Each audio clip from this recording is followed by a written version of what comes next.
pertemuan kali ini kita akan membahas tentang ketaatan dalam persatuan umat. Pembahasan pertama, pesan Al-Quran tentang sholat Jumat. Sholat Jumat adalah sholat wajib atau fardu ain yang dilaksanakan setiap muslim laki-laki dalam setiap minggu.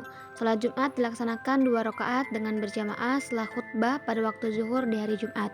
Hukumnya wajib bagi laki-laki yang sudah memenuhi syarat.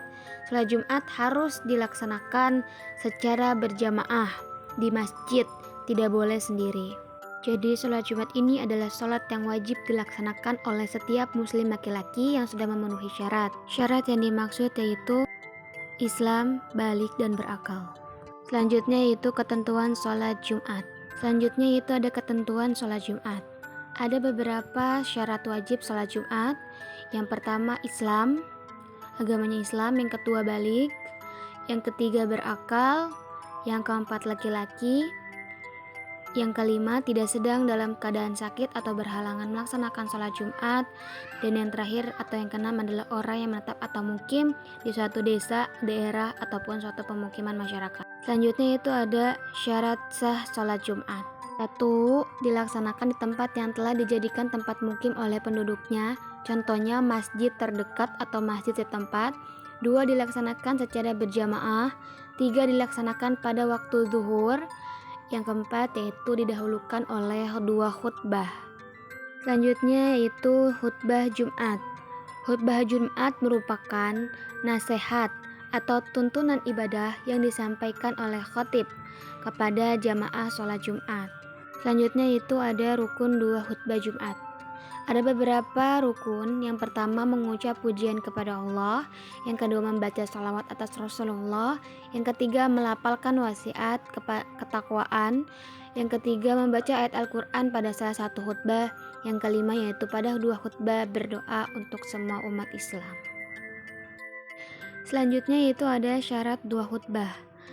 Ada beberapa syarat. Yang pertama, khutbah Jumat dilaksanakan setelah tergelincir matahari. Yang kedua, khatib berdiri apabila ia mampu. Yang ketiga, khatib duduk di antara 2 khutbah. Yang keempat, disampaikan dengan suara keras dan jelas. Yang kelima, 2 khutbah dilaksanakan berturut-turut. Yang keenam, khatib harus suci dari hadas dan najis. Yang ketujuh dan atau yang terakhir, khatib menutup auratnya. Selanjutnya yaitu sunnah khutbah. Ada beberapa sunnah khutbah. Yang pertama, khutbah disampaikan dengan fasih, jelas, dan mudah dipahami. Yang kedua, khatib hendaklah menghadap ke jamaah sholat Jumat. Yang ketiga, membaca sholawat di antara 2 khutbah. Yang keempat yaitu tertib dalam 3 ruku, yaitu pujian-pujian, sholawat, dan wasiat ketakwaan yang disampaikan. Yang kelima yaitu pada saat khutbah Jumat disampaikan, jamaah sholat Jumat hendaklah diam dan memperhatikan khutbah. Yang keenam, di awal khutbah pertama, khatib mengucapkan salam. 7. Yaitu khatib hendaklah duduk di atas mimbar sesudah memberi salam dan sesudah khatib duduk lalu azan dikumandangkan. Yang ke-8, setelah salam pembuka, khatib duduk di atas yang diiringi dengan azan. Selanjutnya ada sunnah-sunnah sholat Jumat. Ada beberapa sunnah-sunnah sholat Jumat. Yang pertama, dianjurkan mandi terlebih dahulu sebelum pergi sholat Jumat atau pergi ke masjid. Yang kedua, memakai pakaian yang bagus dan dianjurkan berwarna putih. Yang ketiga, memakai wangi-wangian. Yang keempat, memotong kuku, menggunting kumis, dan menyisir rambut. Yang kelima, segera pergi ke masjid untuk melaksanakan sholat Jumat. Yang keenam, sholat tahiyatul masjid atau sholat untuk menghormati masjid. Yang ketujuh, membaca Al-Quran atau zikir sebelum khutbah Jumat. Yang kedelapan, memperbanyak doa dan sholawat atas Nabi Muhammad. Selanjutnya ada sholat Jumat. Ada beberapa adab sholat Jumat. Yang pertama, meluruskan saf atau barisan sholat. Yang kedua, ketika khatib sedang khutbah, jamaah tidak boleh berbicara meskipun satu kata yang terucap. Selanjutnya yaitu halangan sholat Jumat. Ada beberapa hal yang dapat dijadikan sebagai alasan boleh atau tidaknya sholat Jumat. Yang pertama, sakit. Yang kedua, hujan lebat, angin kencang, dan bencana alam yang menyulitkan untuk melaksanakan sholat Jumat. Yang ketiga, musafir, yaitu orang yang sedang melaksanakan perjalanan jauh. Yang keempat adalah perjalanan menuju tempat melaksanakan sholat Jumatnya tidak aman. Selanjutnya yaitu tata cara sholat Jumat. Ada beberapa tata cara sholat Jumat. Yang pertama mandi, yang kedua memotong kuku, ketiga mencukur kumis, yang keempat menghilangkan bau yang tidak sedap, yang kelima mengenakan pakaian yang bersih terutama berwarna putih, yang keenam dianjurkan mengenakan surban, yang ketujuh memakai wangi-wangian, yang kedelapan segeralah pergi ke masjid. Lalu yang kesembilan, melaksanakan sholat tahiyatul masjid 2 rakaat sebelum duduk.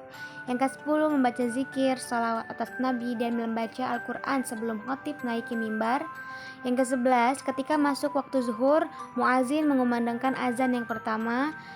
Yang ke-12, setelah selesai azan, jamaah melaksanakan sholat sunnah qabliyah. Khatib naik mimbar mengucapkan salam, muazin mengumandangkan azan yang kedua. Yang ke-13, khatib menyampaikan khutbahnya dengan 2 kali khutbah diselingi dengan duduk di antara 2 khutbah. Yang ke-14, pada saat khutbah dibacakan, jamaah memperhatikan khutbah dengan khusyuk dan tidak bercakap-cakap atau saling berbicara meskipun suara khutbah tidak terdengar. Yang ke-15, setelah selesai khutbah, muazin memandangkan iqamah sebagai tanda dimulainya sholat Jumat. Yang ke-16, jamaah bersiap-siap untuk melaksanakan sholat Jumat. Lalu yang ke-17, yaitu sebelum sholat dimulai, imam hendaknya mengingatkan makmum untuk merapatkan dan meluruskan shaf serta mengisi shaf yang masih kosong. Lalu yang ke-18, imam memimpin sholat Jumat berjamaah.